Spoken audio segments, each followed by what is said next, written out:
This week on the John DuLong Show, John McCain, Disenchantment, memories of old SNES games, and more. Let's hit the music. All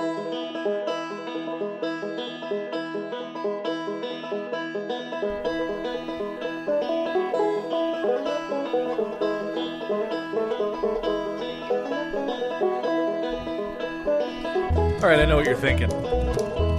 John, this episode should have been up last week.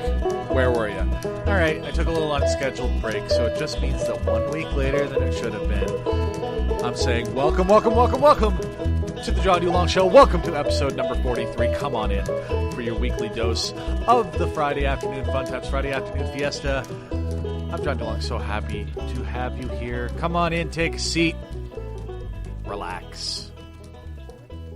And yeah, I took a little unscheduled break, an unscheduled week off last week. I do need to get some. I've been trying to. What ends up happening is I sit down to record like a bank show in case of emergency or in case I'm sick or whatever, and then I end up just sort of recording that week's show, and I don't want to burn it. Like, I want to get rid of that episode. I want to get it out because it's like good content, and it's just like, I don't know.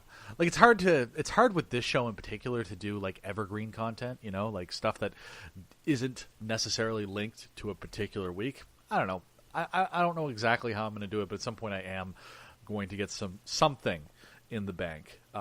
It might be that I do interviews or something like that, because those can be a little bit evergreen. They're not tied to the news anyhow. Took last week off. Like I said, I wasn't feeling so hot. If you've been listening to the show lately, I've been in and out of a couple colds lately. Had some ear infection issues, and basically I just plumb sort of ran out of time and wasn't feeling well, and my voice wasn't right, so I took the week off. But don't you worry, I still intend, and I'm not sure exactly how I'm going to do it yet. I got a couple of ideas, but I'm going to make sure that the 52nd episode coincides with the 1 year anniversary of the show, which is creeping up.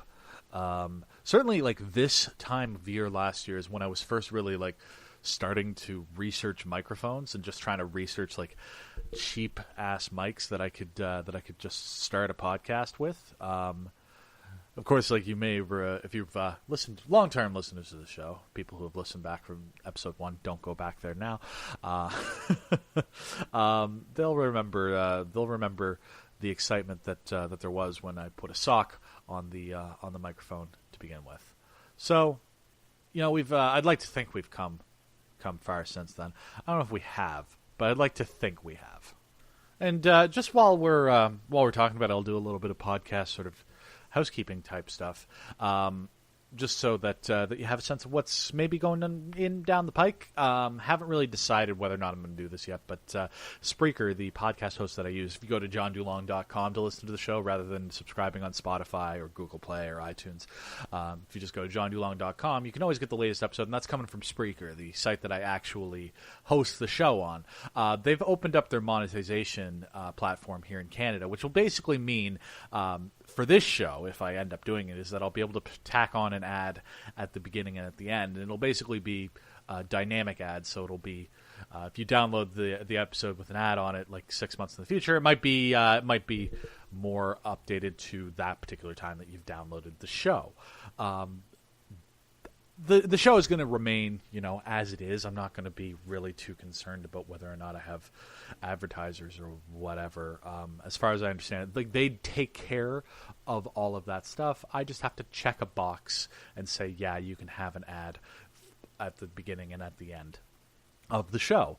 I'm not going to do any. It gives you the option to do mid rolls. I'm not going to do any mid rolls just because, honestly, it kind of seems like more work for me to to set up the ad break point in time. What this ultimately might mean is that we may go to a model where the show has ads, the pre-run ads, which are produced, completely outside of this show, but I might end up sort of uploading the show without ads over on Patreon. If you're a Patreon supporter, you might get the show sort of ad free. That might be the decision that I make. Because I've been sort of juggling with the idea of what to do with Patreon. Like, I have the reward tiers up there still, but like honestly, they're not really relevant anymore. Frankly, if you're on there, you're on there, and it's great, and I really appreciate it. I want to start doing something in terms of Patreon-specific content for the people who have chosen to send a little jingle my way that way. Basically, like, long and short of it, if you're going to give me some money, I'd like to give you the opportunity to not have to listen to ads to listen to the show. You're paying for the show. You've paid to not listen to ads. That's the way that I would think about that. So that if I do go down the ad route, that'll be what I do. I think that's what the plan will be there. All right, so that's the housekeeping out of the way. We're hearing my favorite song that I play on the show, so we're going to go into sort of the real crux of the show. Maybe get into some of the stuff that I missed last week.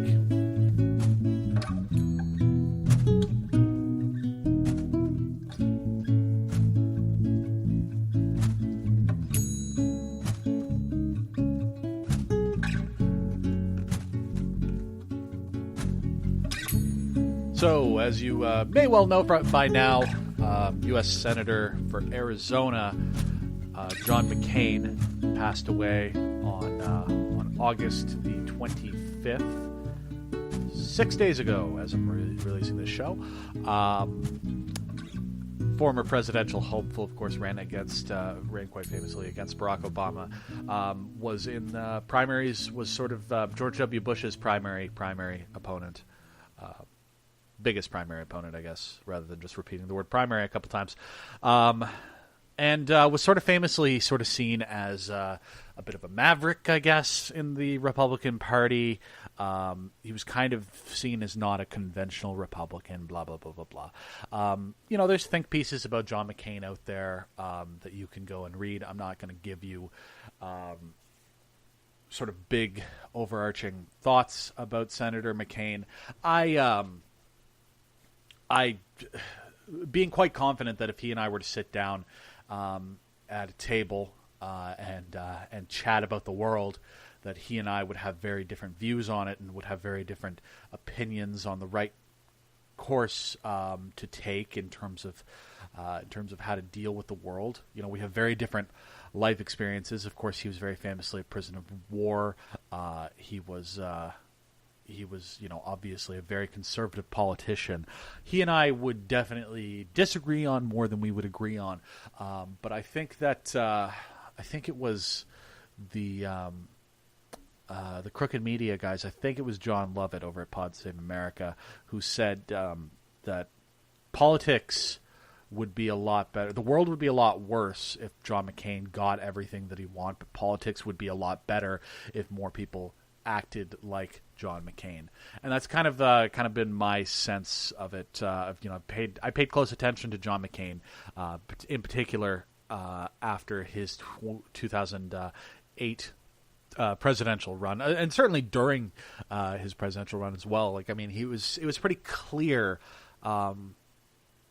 I guess in retrospect more than anything else, but because I guess in the moment I was still sort of shitting myself there would be another 4 years of a Republican after the Bush years, but whatever. I think it was pretty clear in retrospect anyhow that I think he kind of knew that he was losing that race and he was not going to beat Barack Obama, and that's sort of the way that the wind was blowing. And I remember in particular it was like a town hall meeting, and there was this woman who stood up and said, I don't trust him, talking about Barack Obama. I don't trust him. He's a Muslim. He's an Arab. He's not American. And McCain just took the microphone from her and said, "No, ma'am, no. He and I disagree on a lot of things, but he's a citizen. He's a dedicated father, dedicated family man. He's a dedicated American and proud American, and we just disagree on important facts or important principles. But he is a patriot." There, because you could certainly say, he didn't go far enough. He should have said, what the hell is the matter with being an Arab or a Muslim? What makes that any worse? But, that's not really what the question was about, or what her fears was about. It was about him being other. and you know he I think he dealt with that as well as he could hope to in that room. Here's what I would say about John McCain.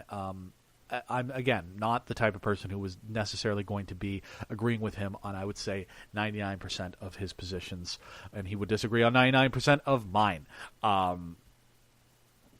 I just don't have time for the hot takes of, like, you know, he was actually kind of a bad guy, voted for Iraq, you know.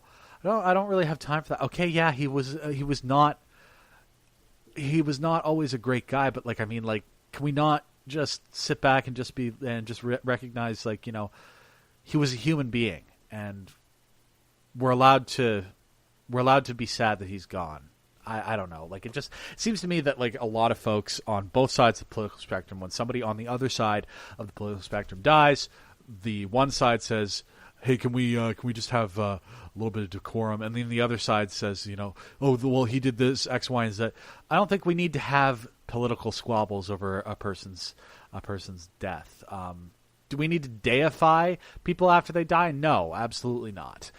Do we need to strip them down to every negative thing that they've ever done? Especially, like, I saw a lot of people talking about McCain and his support for the Iraq War, and, like, yeah, I get it. Like, it was a really shitty thing, and he was one of the big torchbearers for that particular policy. The thing of it is that it hurt him in the polls come 2008. And on top of that, he readily acknowledged it was a mistake himself. And on top of that, the number of people, like, if you're gonna demonize absolutely every single person who voted a particular way on a particular thing based on the information that they had at the time, I'm not saying that absolutely everybody, like, I'm not saying that absolutely everybody should be faultless for Iraq. Right? But, like, I mean, being able to look back on a particular decision and say, you know what, like, I screwed up there. I think that shows a lot of growth and a lot of character that, like, I wish more politicians in the world had.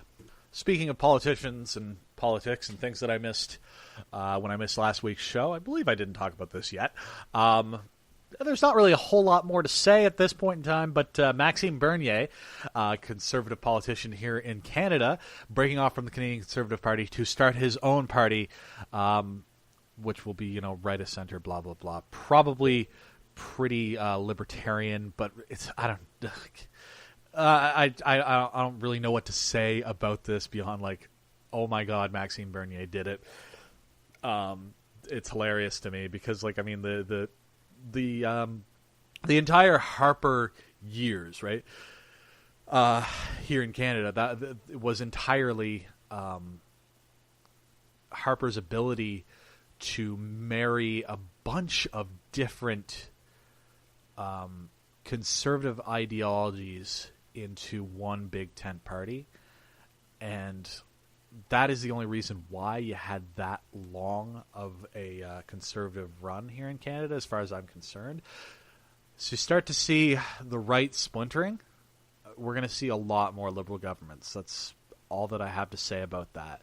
I think that has effectively sewn up a. You know, I won't go so far to say, because I mean I'm not gonna predict anything on this show anymore, because every time I make a prediction about how an election is going to turn out, it does not go well for me. So what I'll say is that I do think that Justin Trudeau will be Prime Minister for at least another 4 years after next year's election. That's really all I got to say about it. I think that that's really all that needs to be said. Also, I don't think Andrew Scheer is going to be leader of the Conservative Party of Canada for much longer. But you know what? We'll stay tuned for that. And that'll do it for weird political catch-up corner, I guess. On the other side of this break, you know, we'll talk about whatever. Liverpool, I suppose. Maybe some other stuff. Definitely some other stuff. Come on, I'm not just gonna end on some footy talk.